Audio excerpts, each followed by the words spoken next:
আর বন্ধুগণ নবী ডাক দিয়ে বলে আয়েশা তোমার কাছে তো কোনো ঘ্রাণ ছিল না। আয়েশা রে এই ঘ্রাণটা এত ভালো লাগছে রে, এত মায়া লাগছে রে, এত সুন্দর সুঘ্রাণ আমি তো কোনোদিন শুনি নাই, আর কোনোদিন দেখি নাই, আমি তো কোনোদিন ঘ্রাণ নাই। আয়েশা রে এত তাড়াতাড়ি কই ঘ্রাণ পাই রে? কোন দোকান থেকে কিনছো রে? কোথায় থেকে কিনছো রে? কত নিয়েছে রে? আয়েশা বলো। আয়েশা দুইটা চোখের পানি ছেড়ে দিয়ে বললেন ইয়া রাসূলুল্লাহ, হুজুর নবী গো, আমার আল্লাহ আপনাকে এত ভালোবাসে, আমার ঘরেতে কোনো আতর ছিল না, কোনো সুগন্ধি ছিল না। ইয়া রাসূলুল্লাহ, আপনি চাইছিলেন ঘুমায় গিয়েছিলেন, কিন্তু আপনার শরীরের মুবারক থেকে এই ঘামগুলো সুগন্ধি মিশকে জাফরানের চাইতো বেশি ঘ্রাণ, এই জন্য আমি রেখে দিয়েছি। ইয়া রাসূলুল্লাহ, এটা দুনিয়ার কোনো দোকানের না, দুনিয়ার কোনো বাজারের না, কোনো টাকা দিয়ে কেনে নাই। ইয়া রাসূলুল্লাহ, এটা হলো আপনার শরীরের ঘাম মুবারক। বলুন সুবহানাল্লাহ। বিসমিল্লাহির রাহমানির রহিম। ولو أن ما في الأرض من شجرة أقلام والبحر ويمده من بعده سبعة أبحر ما نفدت كلمات الله إن الله عزيز حكيم.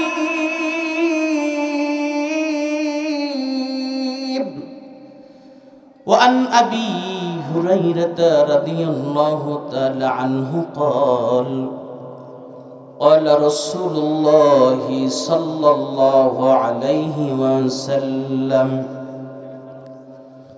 حب الدنيا رأس كل خطيئة. وقال تعالى في شان حبيب إن الله وملائكته يصلون على النبي يا أيها الذين آمنوا صلوا عليه وسلموا تسليما. اللهم صل على محمد وعلى آل محمد كما صليت على إبراهيم وعلى آل إبراهيم إنك حميد مجيد. بلغ العلا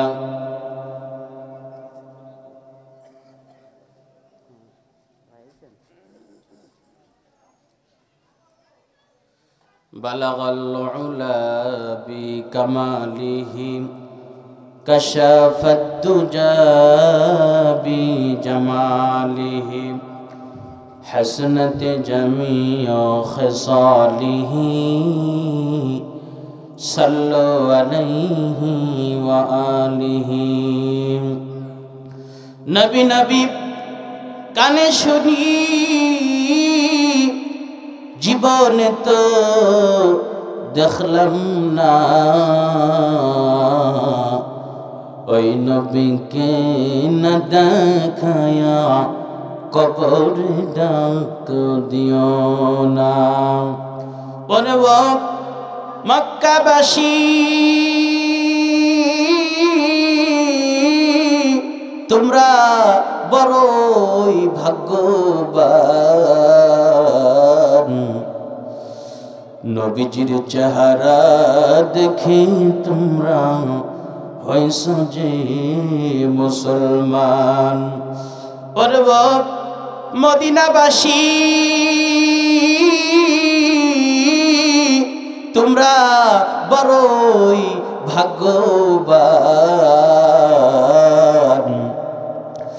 আমাদের বুকে শুইয়াছেন রহমাতাল লিল আলামিন বালাগাল উলা বিকামালিহি কাশাফাত তুজা বিজামালিহি হাসনাত জামিউ খিসালিহি সাল্লু আলাইহি ওয়া আলিহি লা ইলাহা ইল্লাল্লাহ লা ইলাহা সবাই পড়ি লা ইলাহা ইল্লাল্লাহ লা ইলাহা লা ইলাহা ইল্লাল্লাহ মুহাম্মাদুর রাসূলুল্লাহ সাল্লাল্লাহু আলাইহি ওয়াসাল্লাম। আলহামদুলিল্লাহ, সে মহান রব্বে কারীমের দরবারে লাখো কোটি শুকরিয়া জ্ঞাপন করছি যে মহান মালিক ঐতিহ্য মেহেরপুর জেলা গাংনী উপজেলার চান্দামারি গ্রামের মাজারপাড়া বটতলা জামে মসজিদের উদ্যোগে তাফসিরুল কোরআন মাহফিলের ব্যবস্থাপনা করা হয়েছে। এখানে কিছু কথা বলা এবং শোনার মতন তৌফিক যে মালিক দান করলেন, যে আল্লাহ তাআলা তিনার অসংখ্য মাখলুকাতের মধ্যে যে রব ইচ্ছা করলে আমাকে আপনাকে একটা পিপিলিকা বানাইতে পারতেন, একটা নিকৃষ্ট প্রাণী বানাইতে পারতেন। যে মহান রব কত ভালোবেসে ইহসান করে সর্বশ্রেষ্ঠ মাখলুকাত মানুষ বানাইয়া এই মানুষের মধ্যে সে মহান মালিক কত ভালোবেসে আমাদেরকে ইচ্ছা করলে কাফেরের ঘরে দিতে পারতেন। মহান রব ভালোবেসে মুসলমানের ঘরে দিয়ে এই মুহূর্তে ইসলামিক একটা জান্নাতের বাগানে বসার মতন সুযোগ আর তৌফিক যে মহান মালিক দান করলেন, এই জন্য সে মহান রবের দরবারে সকলেই অন্তর থেকে কালিমাতুশ শুকর আদায় করছে আলহামদুলিল্লাহ। কেন শুকরিয়া আদায় করব? সে মহান রবের দরবারে আর লক্ষ কোটি শুকরিয়া যে মহান মালিক সর্বকালের সর্বশ্রেষ্ঠ নবী সাইয়্যিদুল মুরসালিন খাতামান নবিয়্যিন সরদারে আলম রাহমাতাল লিল আলামিন আলমে বারজাক সাইয়্যিদুল মুরসালিন খাতামুল আম্বিয়া ওয়াল মুরসালিন, শ্রেষ্ঠ নবী, শ্রেষ্ঠ মানব, শ্রেষ্ঠ নবীদের নবী, আম্বিয়ায়ে দলাল মুহাম্মদুর রাসূলুল্লাহ সাল্লাল্লাহু আলাইহি ওয়াসাল্লামের উম্মত হওয়ার মতন সুযোগ যে মালিক করে দিয়েছেন, এই জন্য সে মহান রবের দরবারে কালিমাতুশ শুকর আদায় করছে আলহামদুলিল্লাহ। কেন শুকরিয়া আদায় করব? শুকরিয়া আদায় করলে কি লাভ? গভীর মনোযোগ। রব্বুল আলামিন বলছেন সূরাতুল ইব্রাহিম, লা ইন শাকারতুম লাযীদান্নাকুম ওয়া লা ইন কাফারতুম ইন্না আযাবি লাশাদীদ। তাফসীরে কাসির সূরাতুল ইব্রাহিম রব্বুল আলামিন বলেন, লা ইন শাকারতুম, যে ব্যক্তি আমি রবের শুকরিয়া আদায় করবে, আমি রবের শুকরিয়া আদায় করবে, লাযীদান্নাকুম, আমি রব্বে কারীম ওই বান্দার নিয়ামতকে যা ছিল তার থেকে আমি রব স্বয়ং বৃদ্ধি করে দিব। বলুন সুবহানাল্লাহ। রব্বুল আলামিন বলেন, ওয়ালা ইন কাফারতুম, আর যে ব্যক্তি নাফরমানি করবে, আমি আল্লাহর গোলামি করবে না, আমি আল্লাহর না শুকর বান্দা হবে, আমি রব্বে কারীমের নাগুজার না শুকর বান্দা যে ব্যক্তি হবে, আমি রব থেকে মুখ ফিরায় নেবে। রব্বে কারীম বলেন, ইন্না আযাবি লাশাদীদ, ওই ব্যক্তি কঠিন আযাবের ভিতরে গ্রেফতার হয়ে যাবে। বলুন নাউজুবিল্লাহ। বন্ধুরা আমার, ভাইরা, আপনাদেরকে সে আল্লাহর বিশালতা সম্পর্কে কিঞ্চিত আলোচনা করব। রব্বুল আলামিন বলেন, কুল লাউ কানাল বাহরু মিদাদান লিকালিমাতি রাব্বি লানাফিদাল বাহরু ক্বাবলা আন فدكنات ربي ولو جئنا بمثله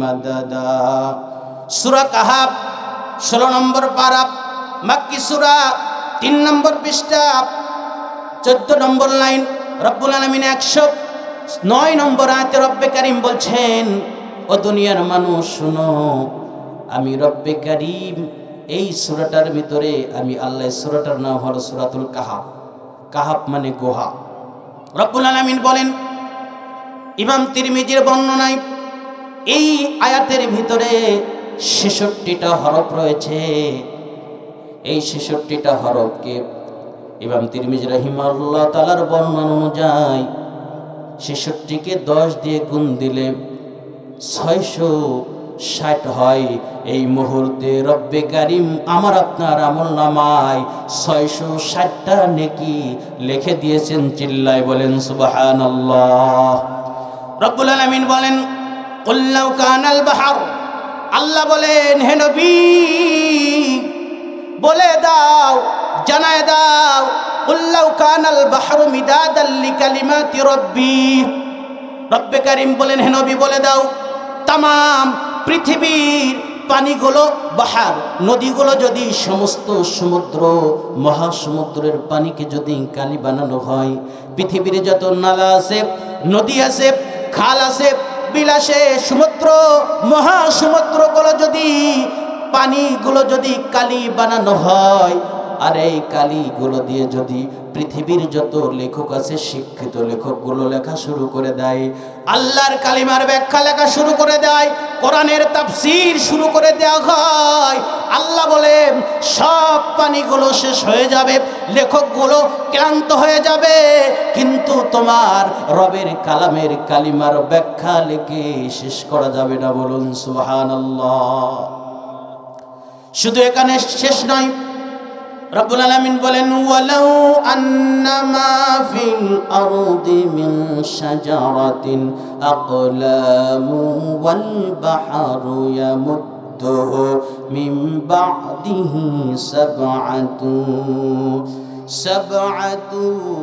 আবহুরিম মা নাফিদাত কালিমাতুল্লাহ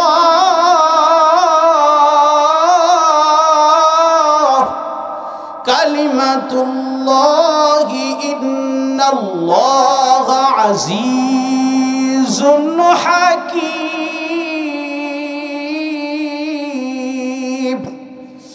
রব্বুল আলামিন বলেন ওয়ালাউ আন্না মা ফিল আরদি মিন শাজারা আল্লাহ রব্বুল আলামিন বলেন এই আয়াতটা আছে রব্বুল আলামিন বলেন সূরা লুকমান 21 নম্বর পারা 12 নম্বর পৃষ্ঠা 13 নম্বর লাইন 27 নম্বর আয়াত এই আয়াতের ভিতরে 77টি হরফ রয়েছে এই মুহূর্তে ইমাম তিরমিজি রাহিমাহুল্লাহর বর্ণনায় 77কে যদি 10 দিয়ে গুণ দেওয়া হয় এই মুহূর্তে 770 হয় এই মুহূর্তে রব্বে কারীম আমার আপনার আমলনামায় 770টা নেকি লিখে দিয়েছেন বলুন সুবহানাল্লাহ রব্বুল আলামিন বিশ্ব নবীকে ডাক দিয়ে বলে নবী আমি কেমন রব আমার বিশালতা কেমন তুমি উম্মতদেরকে জানায়া দাও তোমার রব যেমন বড় তোমার রবের আযাব তত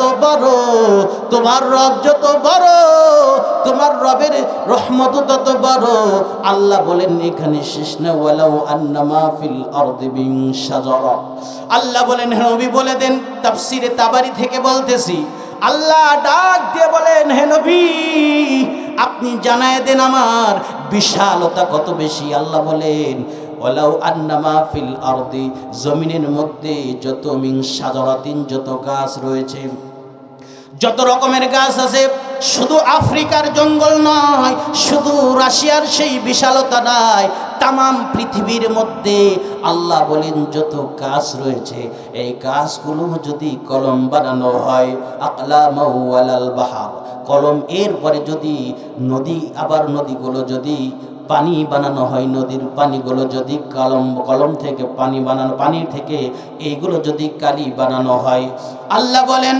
এরপরে মিন বাদি সাবআতু, এরপরে যদি আরো 7টা সমুদ্র মহাসমুদ্রকে যদি কালি বানানো হয়, এরপরে আল্লাহ বলেন এই পানিগুলো আর এই গাছগুলো দিয়ে যদি আল্লাহর কালামের ব্যাখ্যা লেখা শুরু করা হয়, আল্লাহর প্রশংসা করা হয়, কালামের ব্যাখ্যা লেখা শুরু করা হয়, আল্লাহ রাব্বুল আলামিন বলেন নাফিদাত কালিমাতুল্লাহ, আল্লাহর কালামের ব্যাখ্যা যদি লেখা শুরু করা হয়, এই পানিগুলো শেষ হয়ে যাবে, কালিগুলো শেষ হয়ে যাবে, কলমগুলো অকেজু হয়ে যাবে, ক্ষয়া হয়ে যাবে, কলমগুলো অকেজু হয়ে যাবে, তবু তোমার রবের কালামের ব্যাখ্যা লেখে শেষ করা যাবে না। বলুন সুবহানাল্লাহ। কারণ জানো ইন্নাল্লাহু আজিজুন হাকীম, আল্লাহ বলেন নিশ্চয় তোমার রব পরাক্রমশালী এবং প্রজ্ঞাময়। এই জন্য আল্লাহ পাক বলেন হে নবী এখানেই শেষ নয়, আমার কত বিশালতা চিন্তা করা যায়। রব্বে কারীম সূরাতুর রদের 2 নম্বর আয়াতে বলেন, রব্বুল আলামিন বলছেন, তাফসিরে তাবারি থেকে বলতেছেন, আল্লাহ বলছেন আল্লাহুল্লাযী রাফা'আস সামাওয়াতি বিগাইরি আমাদিন তারাউনাহা। এই আয়াতের মধ্যে 30টি হরফ রয়েছে।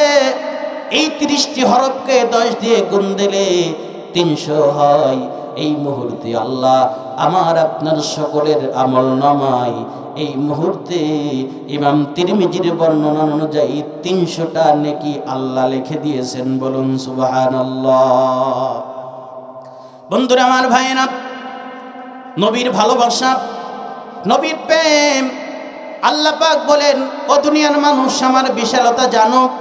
আল্লাহ বলেন আসমান যা দেখতে পাও, আল্লাহুল্লাযী রাফা'আস সামাওয়াতি, এত বড় মোটা আসমানকে বিনা খুঁটি দ্বারা, যার কোনো খুঁটি নাই, বিনা খুঁটি দ্বারা যে আসমানকে আমি আল্লাহ স্থপিত রেখেছি, এই রব্বে কারীম বলেন যার কোনো খুঁটি নয়, যে আসমানকে যে সাদ হিসাবে রাখছে, আর এই জমিন নিচে যতই করবেন পানি আর বালি আর কাদা।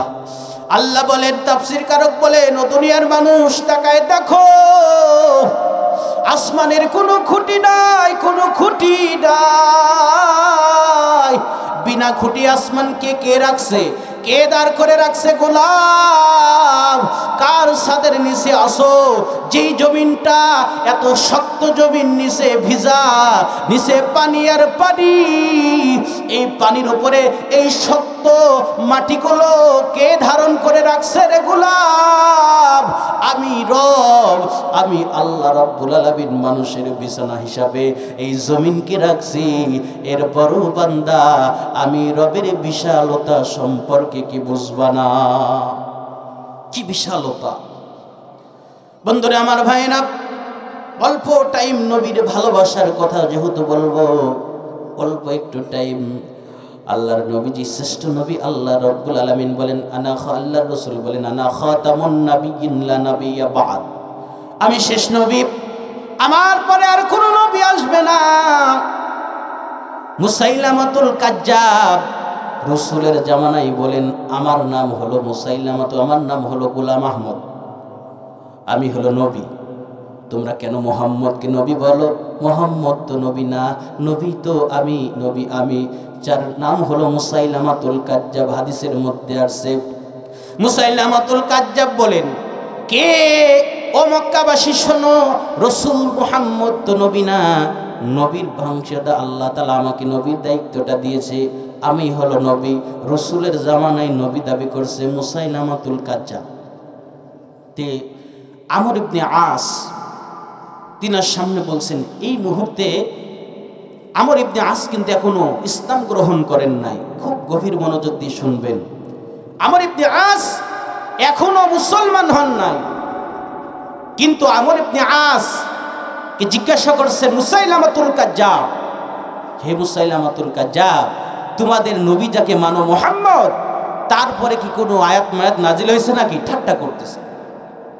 মুসাইলামাতুল কাজ্জাব এখনো মুসলমান হয় নাই। তে বলছে হ্যাঁ, আমাদের নবীর উপরে একটা কোরআনের আয়াত নাজিল হয়েছে, একটা সূরা নাজিল, ওটা কোরআনুল কারীমের ছোট্ট সূরা, সেই সূরাটার নাম সূরাতুল আসর। ওয়াল আসর ইন্নাল ইনসানা লাফি খুসর ইল্লাল্লাযীনা আমানু ওয়া আমিলুস সলিহাতি ওয়া তাওয়াসাউ বিল হাক্কি ওয়া তাওয়াসাউ বিস সবর। শুনায় দিলেন। এটা শুনে মুসাইলামতুল কাজ্জাব বলেন যে তোমার রসুলের পরে, মুহাম্মদের পরে এই আয়াত নাজিল হয়েছে, আমার পরও কোরআনের আয়াত নাজিল হয়েছে। চিল্লায় বলেন নাউযুবিল্লাহ। ওয়াসাবিরু ওয়াবিরু, এই আয়াত আমার পরে নাজিল হয়েছে। তাফসীরকারক বলেন যে এর অর্থ হলো ছোট্ট একটা প্রাণী যার দেহ নেই, যার কালো কুচ্ছিত, এর অর্থ। প্রিয় হাজিরিন, মুসাইলামতুল কাজ্জাব বলছেন, আমর ইবনে আস, তোমাকে বলতে চাই, তুমি আমার বিষয়ে আর মুহাম্মদের বিষয়ে কি ধারণা রাখো একটু বলো। মুসাইলামতুল কাজ্জাব বলেন, আমর ইবনে আস, তোমার কাছে বলতে চাই, আমার উপরে কেমন ধারণা রাখো আর মুহাম্মদের উপরে কেমন ধারণা রাখো জানতে চাই।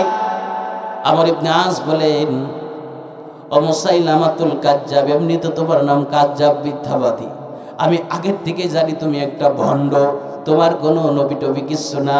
আমি আগের থেকেই তুমি জানি তুমি একটা ভণ্ড, তুমি কখনো নবী হতে পারো না। বলুন সুবহানাল্লাহ। খুব রেগে গেলেন। তিনি একটা চিঠি পাঠাইলেন যে আমি গোলাম আহমদ, আল্লাহু আকবার। মুসাইলামাতুল কাজ্জাব চিঠি পাঠাইলেন, আমি আল্লাহর পক্ষ থেকে নবী, হে মুহাম্মদ, আমি আল্লাহর পক্ষ থেকে নবী হিসেবে প্রেরণ করেছি, তুমি নবী দাবি করবা না।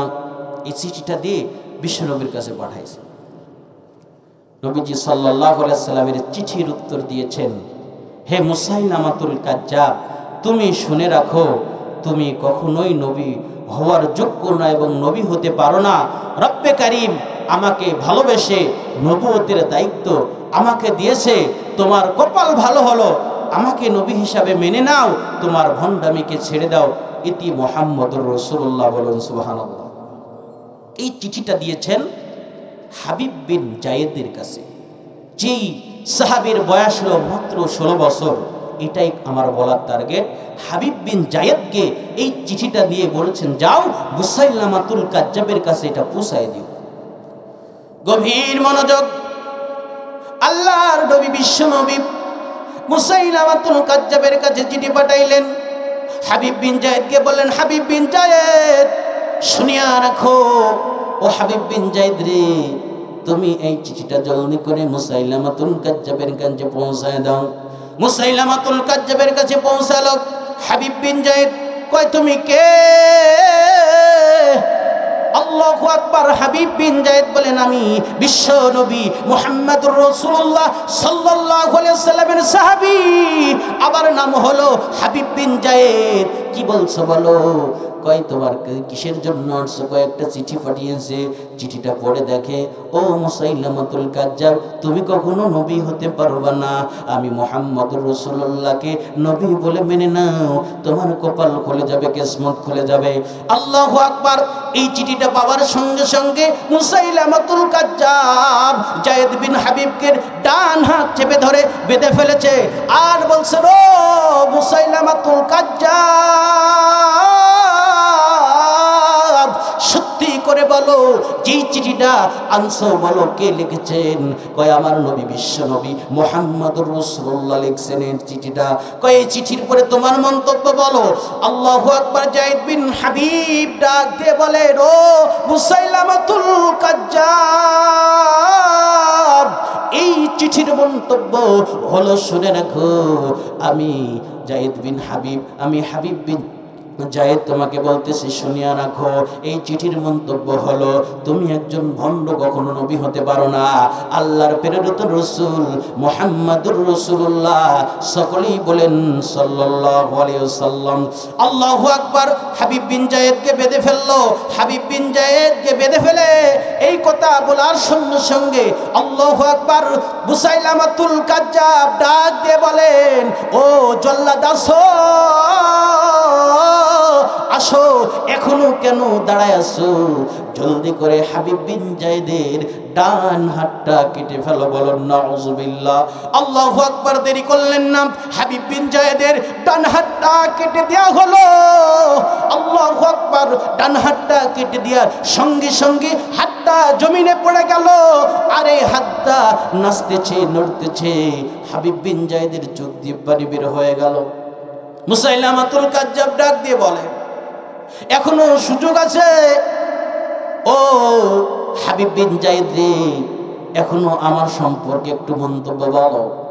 হাবিব বিন যায়েদ ডাক দিয়ে বলেন, মুসাইলামাতুল কাজ্জাব, না না, তুমি কখনো নবী হতে পারো না। নবী মুহাম্মদুর রাসূলুল্লাহ প্রিয় নবী, তুমি কখনো নবী হতে পারো না। মুসাইলামাতুল কাজ্জাব হাবিব বিন যায়েদের বাম হাতটা কেটে ফেললেন। আবার বললেন, ও হাবিব বিন যায়েদ, এখনো তোমার মন্তব্য বলো। তুমি যদি মন্তব্য ঠিক না করো, আমি তোমারে কেটে কেটে টুকরো টুকরো করে ফেলবো, কেউ তোমাকে ঠেকাইতে আসবে না। আল্লাহু আকবার। যায়েদ বিন হাবিব বিন যায়েদ ডাক দিয়ে বলেন, ও মুসাইলামাতুল কাজ্জাব, শুনে রাখো, যেই দিন থেকে আমি ঈমান আনছি, যেই দিন থেকে আমি কোরআন বিশ্বাস করেছি, যেই দিন থেকে আমার নবীকে জানের চাইতে ভালোবাসি, আমার জীবনের চাইতে ভালোবাসি, আমার শরীরটা যদি টুকরা টুকরা করে ফেলো, আবার যদি হত্যা করে ফেলো, আবার যদি শহীদ করে ফেলো, ও মুসাইলামাতুল কাজ্জাব, শুনিয়া রাখো, আমার মন্তব্য হলো একই হবে। বিশ্ব নবী মুহাম্মদুর রাসূলুল্লাহ নবী, তুমি মুসাইলামাতুল কাজ্জাব নবী হতে পারো না। আল্লাহু আকবার। এই বলার সঙ্গে সঙ্গে মুসাইলামাতুল কাজ্জাব, আল্লাহু আকবার, জল্লাদকে ডাক দিয়ে বলে, জল্লাদ, এখনো কেন দাঁড়ায় আছো? যেই জবান দিয়ে এমন কথা বলতে পারে, এই জবানটা কেটে ফেলো। আল্লাহু আকবার। মুসাইলামাতুল কাজ্জাবের আল্লাহু আকবার জিহ্বাটা টেনে ধরে কেটে ফেললো। এরপরে বলছেন, মুসাইলামাতুল কাজ্জাব, হাবিব বিন যায়েদ রে বলো, এখন আর কোন জবান দিয়ে বলবা রে? কি দিয়ে বলবা? হাদিসের মধ্যে আসছে, ঘটনা আল বিদায়া নিহায়ের কিতাবের মধ্যে আসছে, আল্লাহু আকবার, হাবিব বিন মাথা ঝাঁকাইয়া ঝাঁকাইয়া বলে, আল্লাহকে সাক্ষী রেখে বলে, মালিক, জীবন যাবে কিন্তু মুসাইলামাতুল কাজ্জাবকে নবী বলে মানব না। ও মুসাইলামাতুল কাজ্জাব, শুনে রাখো, আমার জীবন যাবে, আমারে হত্যা করে ফেলবা, আমারে টুকরো টুকরো করে ফেলবা। ও আকবার। এমন সময় মুসাইলামাতুল কাজ্জাব যায়েদ বিন হাবিবকে আল্লাহু আকবার টুকরো টুকরো করে জমিনে মিশিয়ে দিলেন। এরপরও হাবিব বিন যায়েদ তিনি ঈমান হারা হন নাই। বলেন লা ইলাহা লা ইলাহা ইল্লাল্লাহ, লা ইলাহা লা ইলাহা ইল্লাল্লাহ মুহাম্মাদুর রাসূলুল্লাহ সাল্লাল্লাহু আলাইহি ওয়াসাল্লাম। এই জন্য তারা দুনিয়াকে কিছু মনে করেন নাই, দুনিয়াকে মূল্য দেন নাই, আখিরাতকে মূল্য দিয়েছেন। এই জন্য কবি বলেন, আজকে মরলে কালকে দুই দিন, পরের দিন কেউ কাঁদবে না, যাদের জন্য করুণা কামাই মরলে তারা চিনবে না। আজকে মরলে কালকে দুই দিন, পরের দিন কেউ কাঁদবে না, যাদের জন্য করুণা কামাই মরলে তারা দেখবে না। কত কষ্ট করে তুমি করলা বালা খানা, কত কষ্ট করে তুমি করলা স্বাদের বাড়ি, সেই বাড়িতে ঠাই হবে না, যেতে হবে সারি। থাকতে সময় করো আমল, থাকতে সময় করো আমল, দুনিয়াতে থাকি এই যে নয় তোর আসল বাড়ি, কবর আসল ঠিকানা। এজন্য বন্ধুগণ, আল্লাহ রাব্বুল আলামিন বলেন, দুনিয়ার মানুষ কার দিকে দৌড়াও? আল্লাহ রাব্বুল আলামিন বলেন, কার দিকে দৌড়াও? আল্লাহর দিকে দৌড়াও, এখনো আল্লাহর পথে আসো। এই দুনিয়া কিচ্ছু না, এই দুনিয়া একদিন ছিলাম না, এই দুনিয়া একদিন আসছি, আর এই দুনিয়া একদিন থাকবো না। প্রিয় হাজিরিন, এই দুনিয়ার গাড়ি বাড়ি সবই একদিন থাকবে। আমি কিছুদিন আগেই তো হয়ে গেল, আমার মামা মারা গেল। যখন কবরে লাফাইলাম, চিন্তা করলাম আমি যে পাটা রাখবো, রাখার জায়গাও নাই। কঠিন একটা আফসোস লাগলো। তাহলে দেখেন কতটুকুন জায়গা আমাকে আপনাকে দিবে। যে কবরে লাশটা লাভাবো, যে পা দিয়ে দাঁড়াবো, এই পা দিয়ে দাঁড়ানোর জায়গাটুকু দুনিয়ার মানুষ কেউ দিল না। তাহলে কোন জায়গার জন্য আমি আপনি এত কিছু করছি, কিন্তু আল্লাহকে ভুলে। এজন্য আপনাদেরকে একটা আমলের কথা বলে আমি শেষ, যেহেতু দ্বিতীয় মেহমান প্রস্তুতি নেবেন ইনশাল্লাহ, গভীর আলোচনা করবেন, সুন্দর চমৎকার কণ্ঠ। এজন্য আমি বলবো, যারা এলাকার আছেন সকলে আমাদের দ্বিতীয় মেহমান চলে আসবে। আমি এলাকার ছেলে, আপনারা সকলে এই মাহফিলে এসে মাহফিলটাকে সৌন্দর্যমণ্ডিত করেন। আমি আপনাদেরকে গভীরভাবে আপনাদেরকে বলতেছি, আল্লাহ তাআলা বলছেন, যারা 2টা আয়াতের পরে আমল করবে, রাসূল বলছেন, তাফসিরে তাবারির বর্ণনা, আল্লাহ তাআলা বলেছেন ওই পুরুষ ওই নারী আল্লাহ জান্নাতে চলে যাবে। বলুন সুবহানাল্লাহ। রব্বুল আলামিন বলছেন, ইন্নামাল মুমিনুনা আল্লাযীনা ইযা যুকিরাল্লাহ ওয়াজিলাত কুলুবুহুম ওয়া ইযা তুলিয়াত আলাইহিম আয়াতু যাদাতুহুম ঈমান ঈমানা ওয়া আলা রাব্বিহিম ইয়াতাওয়াক্কালুন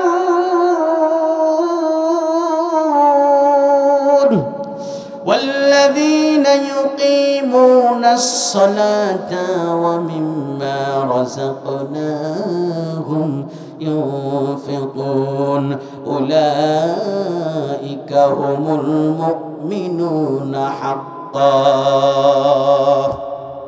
সূরাতুল আনফাল 2 নম্বর আয়াত, তাফসিরে তাবারি থেকে বলতেছি।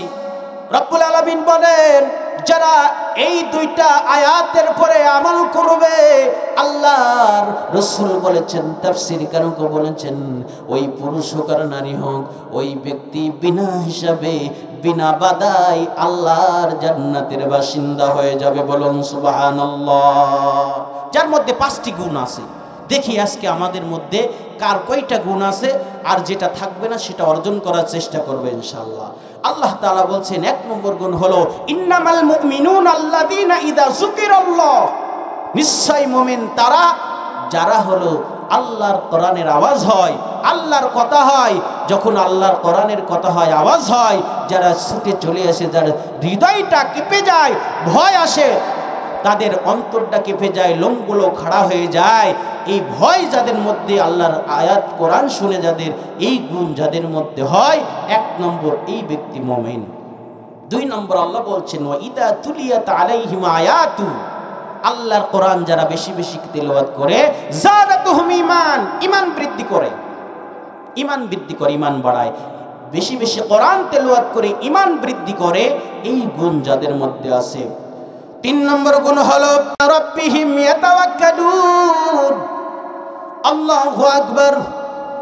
আল্লাহ রাব্বুল আলামিন বলেন, যারা হলো আমি রবের উপরে ভরসা করবে। ও চাকরিজীবী ভাই, চাকরি করবা, চাকরির শুরুতে যাবার সময় রবের উপরে ভরসা করো।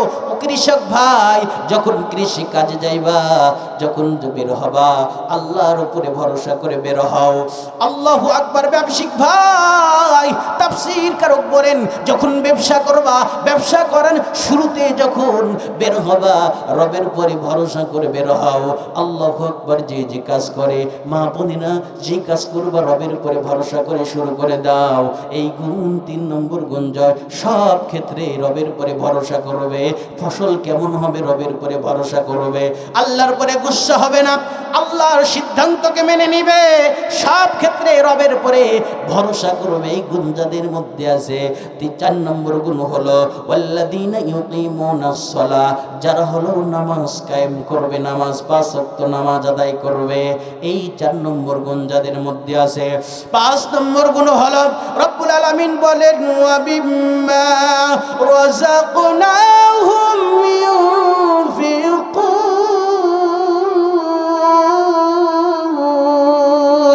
ও বান্দা, আমি যেই সম্পদ দিয়েছি, আমি যেই মাল সম্পদ টাকা পয়সা দিয়েছি, গোলাম রে তুমি কিপটামিগিরি করো না, তুমি কৃপণতা করো না। আমি রবের জন্য, দিনের জন্য ভালো কাজে তুমি দান করো। এই 5 নম্বর গুণ যেই মানুষের মধ্যে থাকবে, আল্লাহ ডাক দিয়ে বলেন দুনিয়ার মানুষ শোনো, এই 5টা গুণ যাদের মধ্যে থাকবে, আল্লাহ রাব্বুল আলামিন ডাক দিয়ে বলেন দুনিয়ার মানুষ শোনো, আমি আল্লাহ ঘোষণা করে দিলাম উলাইকা হুমুল মুমিনুনা হাক্কান। রব্বুল আলামিন বলেন উলাইকা, এই শ্রেণীর মানুষগুলো সত্যিকারী হকদারি, এরাই হলো প্রকৃত মুমিন। বলুন সুবহানাল্লাহ। অনেকজন আছে টাকা পয়সা সম্পদ আছে, কিন্তু যদি বলে আল্লাহর ঘরের জন্য, রসুলের ঘরের জন্য ভালো কাজে দান করো, কিন্তু তারা মুখ ফেরায় নাই। আল্লাহ বলছেন এই ব্যক্তিরা কখনোই পরিপূর্ণ মুমিন হতে পারে না। এই 5টা গুণ যাদের মধ্যে আছে, আল্লাহ বলেন আমি সার্টিফিকেট দিলাম উলাইকা হুমুল মুমিনুনা হাক্কা, এরাই হলো প্রকৃত মুমিন। আল্লাহ বলছেন এতটুকুনি ক্ষান্ত না, এই 5টা গুণ যারা অর্জন করবে তারা বিনা হিসাবে আল্লাহর জান্নাতে চলে যাবে। বলুন সুবহানাল্লাহ। কার কথা? আল্লাহর কথা। আল্লাহ বলেন শুধু তাই নয়, এর সাথে আমি 3টা পুরস্কার ওই বান্দাকে দান করে দিব। লাহুম দারাজাতুন ইনদা রাব্বিহিম, আমি রবের পক্ষ থেকে সম্মান বেড়ে যাবে। দুনিয়ার কোন মানুষ সম্মান দিক আর না দিক, আল্লাহ বলেন দুনিয়ার মানুষ সম্মান দিক আর না দিক, আমি রবের কাছে সম্মান বেড়ে যাবে। আমি রব তোমারে সম্মান বাড়ায় দেব, আমি আল্লাহ তোমারে উঁচু করে দিব, আমি আল্লাহ তোমারে বড় করে দিব। দুনিয়ার মানুষ শোনো, লাহুম, আল্লাহ রাব্বুল আলামিন বলেন তাদের সম্মান বেড়ে যাবে। 2 নম্বর আমি আল্লাহ রাব্বুল আলামিন পুরস্কার দেব মাগফিরাতু, আমি আল্লাহ তাদের জীবনের সব গুনাহকে ক্ষমা করে দেব। বলুন সুবহানাল্লাহ। আল্লাহ বলেন 3 নম্বর পুরস্কার ওয়া রিজকুম কারীম। আল্লাহ বলেন কোন সন্তান, কোন মা, কোন সন্তানের ঠেলা খাওয়ানো রিজিক খাবো না, কোন মেয়ের ঠেলা খাওয়ানো রিজিক খাবো না। আল্লাহ রাব্বুল আলামিন বলেন আমি ওই সন্তান দ্বারা যে কোনো ভাবে আমি আল্লাহ সম্মানিত রিজিকের ব্যবস্থা তোমারে করে দিব। বলুন সুবহানাল্লাহ। সম্মানিত রিজিকের ব্যবস্থা আল্লাহ করে দিবে। প্রিয় হাজিরিন, এই জন্য এই 5টা আমল, এই 5টা গুণ আমাদেরকে অর্জন করতে হবে। এই জন্য আমাদের গুরুত্বপূর্ণ অনেক দূর থেকে আমাদের মেহমান আসছে, ইনশাআল্লাহ আপনাদেরকে শোনাবে। আল্লাহ তাআলা আপনাদেরকে ধৈর্য সহকারে শোনানোর মতন তৌফিক দান করুন। এই জন্য প্রিয় হাজিরিন, আল্লাহ তাআলা আমাদেরকে এই মাহফিল প্রতি বছর কিন্তু হয়, ছোটখাটো হলেও এই দিনের কথা যদি একটু হয়, এই যে কত মানুষ শুনছে, এই মুহূর্ত, যে মুহূর্তটাই মানুষ বসে আছে, হয়তো চায়ের দোকানে গল্পের মধ্যে থাকতো, হয়তো এই মানুষগুলো অনেক গল্প গুজবের মধ্যে থাকতো, আড্ডাখানায় থাকতো, এতটুকুন পরিমাণ যেই জান্নাতের বাগানে রসুলের ভাষায় বসে আছে। এই জন্য আল্লাহ তাআলা ভরপুর পূর্ণ সওয়াব আল্লাহ তাআলা আমার আপনার আমল নামায় দিয়ে দিবে। বলুন সুবহানাল্লাহ। আচ্ছা, এখানে হাদিসের মধ্যে আছে যে এই কোরআনের বাগান জান্নাতের বাগান বলছে, শুনছেন না কথাটা? জান্নাতের বাগান। তে বলবেন হুজুর জান্নাতে তো মানুষ আরামায়েশ করে, সেখানে তোর কোনো কান্না নাই, কষ্ট নাই। তো এখানে মাহফিলে তো মানুষ কষ্টের মধ্যে বসে থাকে, কান্না করে। তো এটা কিভাবে জান্নাতের বাগান হয়? প্রশ্ন হতে পারে কিনা? আল্লাহু আকবার। আমি দেখবেন ঢাকায় যাবেন, ঢাকায় যাই বলবেন যে আমি চুয়াডাঙ্গা যাব। তো বলেন ভাই চুয়াডাঙ্গায় যে ওইটা চুয়াডাঙ্গা কাউন্টার। তো আসলে বলেন তো ঢাকায় যে চুয়াডাঙ্গা কাউন্টার আছে ওইটা কি আসলে চুয়াডাঙ্গা নাকি চুয়াডাঙ্গার একটা কাউন্টার? ওখানে আপনি টিকিট কাটলে আপনাকে ওই ঢাকার ওই জায়গা থেকে আপনাকে চুয়াডাঙ্গায় পৌঁছায় দেবে। যদি বলেন আমি মেহেরপুর যাব, আপনি চুয়াডাঙ্গার কাউন্টারে গেলে হবে না। আপনি যদি রাজশাহী যাব, ওই রাজশাহী কাউন্টার আছে। তো ওই জায়গাটা তো ঢাকা, ওখানে তো রাজশাহী না। কিন্তু ওই কাউন্টারে ওখানে যাওয়ার কারণে, ওখানে টিকিট কাটার কারণে ওই গাড়িতে উঠলে আপনাকে ওই ঢাকার কাউন্টার থেকে আপনাকে রাজশাহী পৌঁছায় দেবে। কিন্তু রাসূল বলেন এখানে জান্নাতের বাগান। এটা তো আর জান্নাত না, কিন্তু জান্নাতের বাগান। এখানে যদি কেউ বসে, এই অনুযায়ী আমল করে, এখানে বসার কারণে, এখানে আসার কারণে, এখানে দান সদকা করার কারণে আপনাকে কোথায় পৌঁছায় দিবে? আল্লাহ জান্নাতে পৌঁছায় দেবে। প্রিয় হাজিরিন, এটা রাসূলের কথা, রাসূলকে ভালোবাসা, রাসূলের প্রেম মহব্বত আমাদের কলিজার মধ্যে আনতে হবে। রাসূলকে একদিন প্রশ্ন করা হলো, ইয়া রাসূলুল্লাহ আপনার কাছে কি পছন্দ? রাসূল বলেন আমার পছন্দের কথা তোমরা জিজ্ঞাসা করো, আবার হলো পছন্দ, আমার জীবনে তিনটি জিনিস সবচেয়ে বেশি পছন্দ, এটা আমি অনেক ভালোবাসি। কি পছন্দ? আম্মাজান আয়েশা বর্ণনা করেন, রাসূল বলেন এক নম্বর আমার প্রিয় হলো আমার নামাজ। এই নামাজটা সবচেয়ে আমার বেশি প্রিয়। বলুন সুবহানাল্লাহ। বন্ধুরা আমার, ভাইরা, আল্লাহর নবী বলেন ও আয়েশা আমার সাহাবায়ে কেরাম শুনে রাখো, তিনটা জিনিস আমার সবচেয়ে প্রিয়। আম্মাজান আয়েশা বলেন ইয়া রাসূলুল্লাহ এই তিনটা জিনিস কি কি? তিনটা জিনিস একটু জানতে চাই। আল্লাহ রাসূল বলেন এক নম্বর হলো নামাজ আমার কাছে অনেক প্রিয়। আম্মাজান আয়েশার বর্ণনা, কয় আমি দেখি আমার নবী যখন ক্লান্ত হয়ে যায়, বিপদের মধ্যে পড়ে যায়, সুন্দর করে ওযু করে নামাজে দাঁড়ায় যায়। আমার নবীর যখন খুশির সংবাদ আসে, সুন্দর করে ওযু করে নামাজে দাঁড়ায় যায়। বিপদ মুসিবত আসলে আমার নবী নামাজে দাঁড়ায় যায়। একদিন আম্মাজান আয়েশা বর্ণনা করেন, আমি নবীকে যেদিন আমার ঘরে ছিল, আমার জান্নাতের বাকি, জান্নাতুল বাকির পাশে আমি আয়েশার ঘর ছিল। আম্মাজান আয়েশা বলেন আমি দেখি আমার নবীকে অনেক রাত্রে হয়ে গেল, কিন্তু আমার নবী আমার বিছানায় নাই। আমি একটু অনেক ভয় পেয়ে গেলাম। আমি দাঁড়ায় দেখি আমার ঘরের দরজা পেরা নাই, রাসূল সিজদায় পড়ে গেছে। আম্মাজান আয়েশা বলেন নবীর যে নামাজ এত প্রিয়, আমি তাকায় দেখলাম আমার নবী সিজদায় পড়ে আছে, আমার নবী মাথা ওঠায় না। আমার নবী সিজদায় পড়ে আছে, মাথা ওঠায় না। আল্লাহ রাসূল বলেন, আম্মাজান আয়েশা বলেন নবীজি পড়ে আছে, কিন্তু আমার ভয় হলো ঘন্টা হয়ে যায় নবী মাথা উঠায় না। আমার ভয় হলো রাসূল নাকি দুনিয়া থেকে বিদায় হয়ে গেল। আমি পায়ে চিমটি কাটলাম, নবী পাটা নড়াইলো, বুঝলাম আমার নবী এখনো বেঁচে আছে। বলুন সুবহানাল্লাহ, আল্লাহু আকবার। আম্মাজান আয়েশা বলেন ইয়া রাসূলুল্লাহ দুই নম্বর আপনার কি প্রিয়? নবীজি বলেন আমার কাছে সবচেয়ে প্রিয় হলো সুগন্ধি। এই আতর, সুগন্ধি, এটা রাসূলের সুন্নাহ, এটা রাসূলের অনেক প্রিয়। একদিন হঠাৎ করে রাসূল আম্মাজান আয়েশার ঘরে, তিনি বলেন আমার রাসূল আমার ঘরে চলে আসছে। জিজ্ঞাসা করছে আমি একটা মজমায় যাব, আয়েশা রে তোমার ঘরে কি কোনো আতর আছে, কোনো সুগন্ধি আছে? আম্মাজান আয়েশা বলে রাসূলুল্লাহ এমন কোনো আতর তো আমার ঘরে নাই, শেষ হয়ে গেছে। তিনি বলেন আমার ঘরটা ছিল খিচুড়ি পাতার ছাউনি, ছোট্ট একটা কুটির ছিল। রাসূল ঘুমায় গেল, আমি তাকায় দেখলাম আসমান থেকে ওই সূর্যর আলোগুলো বিশ্ব নবীর গায়ে পড়তেছে। রোদ হালকায় হালকায় রাসূলের গায়ে গরম লাগতেছে, রাসূলের গাটা ঘেমে হালকায় ঘেমে যাচ্ছে।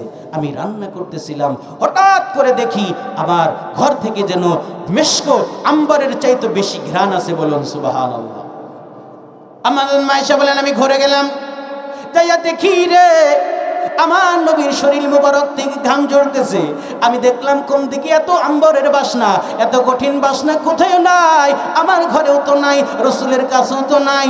আমি খেয়াল করে দেখি আমার বিশ্বনবী মুহাম্মদুর রাসূলুল্লাহ সাল্লাল্লাহু আলাইহি ওয়াসাল্লামের দেহ মোবারক থেকে ঘামগুলো ঝরতেছে। আমি খেয়াল করে দেখলাম এই ঘামগুলো মিশক আতরের চাইতে বেশি ঘ্রাণ। আমি আয়েশা বোতলে ভরে রাখলাম, আমি রাখলাম, এত সুন্দর ঘ্রাণ। আম্মা জান আয়েশা বলেন, ও দুনিয়াবাসী, কোন নবীর উম্মত তোমরা?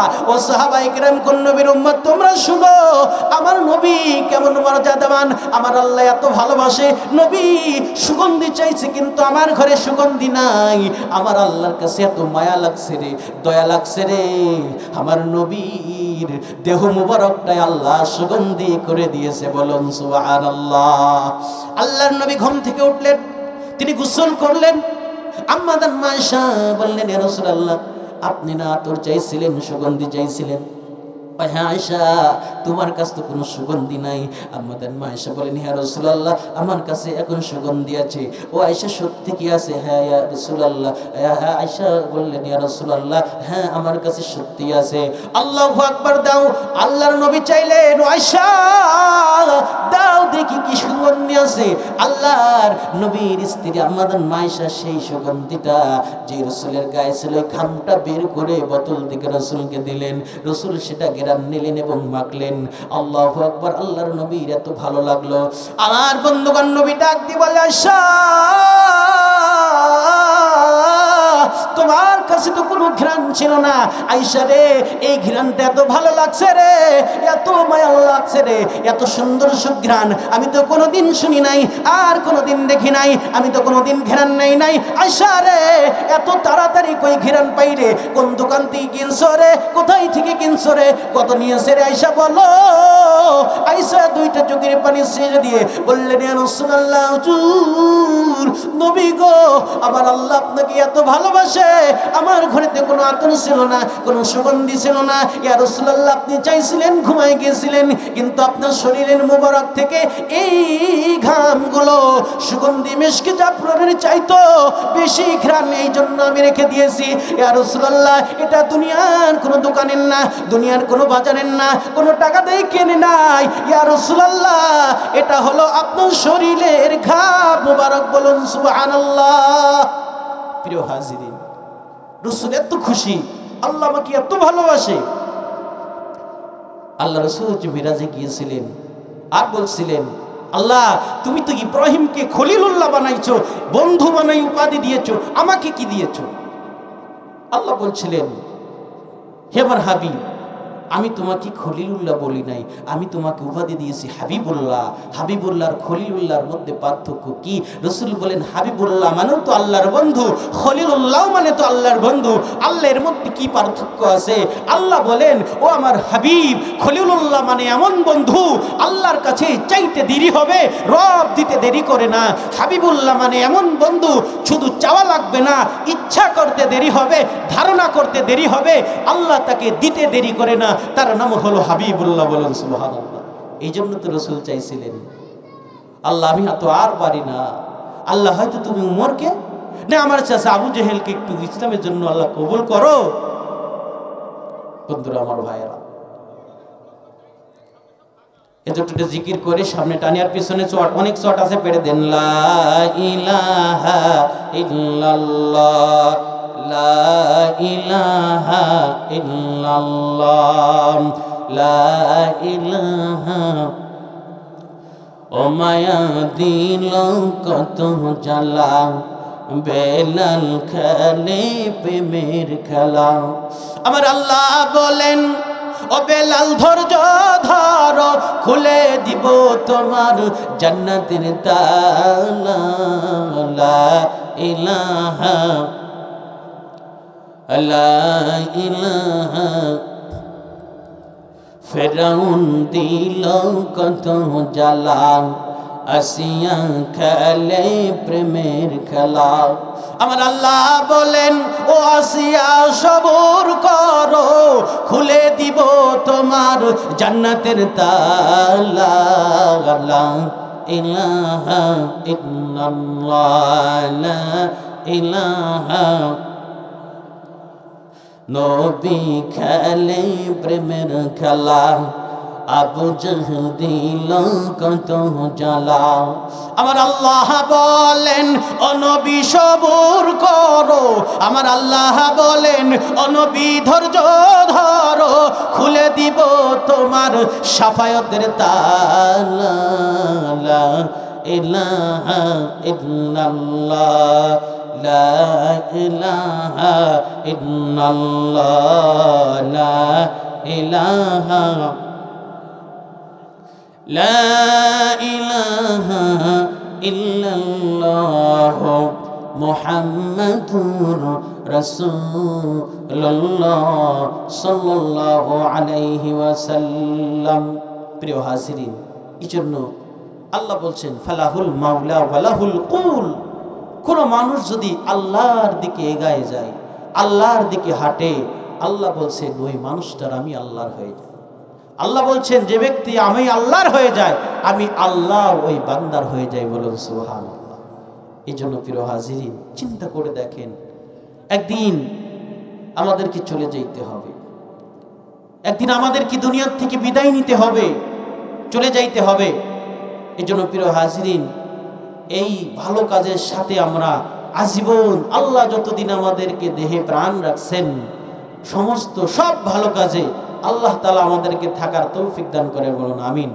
প্রিয় হাজিরিন, একটা কথা বলি, আমি জীবনে কোনোদিন স্বপ্নেও ভাবিনি, স্বপ্নেও না, যে আল্লাহ তাআলা কোনোদিন আমাকে যে ন্যূনতম এমপি পদপ্রার্থী হিসাবে কোনো এক দল থেকে আমি নমিনেশন পাবো, এমন জীবনে কোনোদিন স্বপ্নেও কল্পনাও করিনি। প্রিয় হাজিরিন, যার উচ্চ কণ্ঠ আল্লামা মামুনুল হক, যার আওয়াজের উপর আর আওয়াজ হতে পারে না, সরাসরি তার বয়ান আর গর্জন শুনলে মনে হয় এখনই সবকিছু খুলে জিহাদের ময়দানে চলে যায়, এমন গর্জনে একজন কণ্ঠওয়ালা মানুষ। এই জন্য প্রিয় হাজিরিন, আমি জানি যে আলহামদুলিল্লাহ আল্লাহ তাআলা কবুল করছেন। অনেক মানুষ, যে মানুষগুলো আমাকে চিনতই না, এখনো শত শত আলেম ও শত শত মানুষ আমাকে এখন চিনে মেহেরপুর জেলার। এই জন্য আপনাদের তৃতীয় সন্তান, আমি কৃতি সন্তান গ্রামের। আপনারা সবাই আমাকে সাপোর্ট করবেন, পাশে থাকবেন। কোনো কিছু হলেই তো আপনাদেরকে আমি আগে দেখব। আমাকে কিছুদিন গত বৃহস্পতিবার টিওনো স্যার ডাকছিলেন, আপনার তালিকা দেন, তালিকাগুলো দিলাম। তো বললেন আপনাকে, আপনার বরাদ্দও হবে, আপনাকে ডাকাও হবে, এবং আপনি আপনার কাজ চালাইতে থাকেন। আমরা আলেমুল আমাকে অনেক ভালোবাসি, আমরাও চাই যে এই বাংলার জমিনে আল্লাহর দ্বীন বিজয় হোক। আমরা মুসলমান, আপনি চালায় যান। আপনার কোনো কাজে যদি বাধা দেয়, কোনো বিশৃঙ্খলা হয়, সাথে সাথে আপনি রিপোর্ট করেন। আপনার পক্ষ থেকে ইনশাআল্লাহ আমরা প্রশাসন দিয়ে আপনাকে আমরা সহযোগিতা করব। এই জন্য আপনাদেরকে বলি, থানায় আমি গেছিলাম, দারোগা সাহেবের দেখা করলাম, অনেক খুশি, তাকে হাদিয়াও দিলাম, অনেক খুশি। কয় একজন আলেম আপনার আমাদের কাছে আসছেন, এই তো আমাদের শুকরিয়া। যাক, দোয়া করি এলাকার মানুষ, আপনি চালায় যান, দিনের কথা বলতে থাকেন। পাশ করা বলে কথা না, আপনি দিনের কথা, দিনের দাওয়াত দিয়ে ছড়াইতে থাকেন, হয়তো আল্লাহ আপনাকে একদিন উজ্জ্বল করে দিতে পারে। এই জন্য কোনো সহযোগিতা, কোনো কিছু হলেই আপনি নক করবেন। আপনার এলাকায় চাঁদাবাজি হোক, কোনো কিছু হোক, কোনো আপাত বিপদ হোক, আপনি খালি আমাকে বলবেন এবং আমাদেরকে নক করবেন এবং রিপোর্ট করবেন। ইনশাআল্লাহ সমস্যা নেই, সমাধান হয়ে যাবে। এই জন্য আপনাদেরকেও বলি, আপনারা কোনো বিপদে পড়লে, কোনো সমস্যা হলে ইনশাআল্লাহ আমাকে একটু জানাবেন। আপনি গ্রামের ছেলে হিসাবে আমি সর্বোচ্চ আপনাদেরকে পাশে থাকার জন্য, বিপদ থেকে উদ্ধার করার মালিক আমি, ওসিলা হিসাবে আপনাদেরকে সব সময় আমি আমার এলাকার মানুষদেরকে পাশে থাকবে ইনশাআল্লাহ। কোনো বিপদে পড়লে এতটুকু হাত আমার এই মেহেরপুর জেলায় হয়ে গেছে ইনশাআল্লাহ আপনাদের দোয়ার বরকতে। আল্লাহ তাআলা যেন আমাকে দিনের জন্য আল্লামা মামুনুল হকের হাত ধরে আমরা যেন সামনে আগাইতে পারি, আল্লাহর জমিনে আল্লাহর দ্বীন বিজয়ী করতে পারি। আল্লাহ যেন সেই তৌফিক দান করেন। মামুনুল হক আমাদের একটা স্লোগান দিতে বলছেন, একটা কথা বলছেন, তোমরা বলবা আমরা সোনার বাংলা দেখেছি, আমরা ডিজিটাল বাংলা দেখেছি, আমরা নাঙ্গলেরও বাংলা দেখেছি, সব বাংলা দেখেছি। এবার খেলাফতের বাংলাদেশ হবে। এবার খেলাফতের বাংলাদেশ।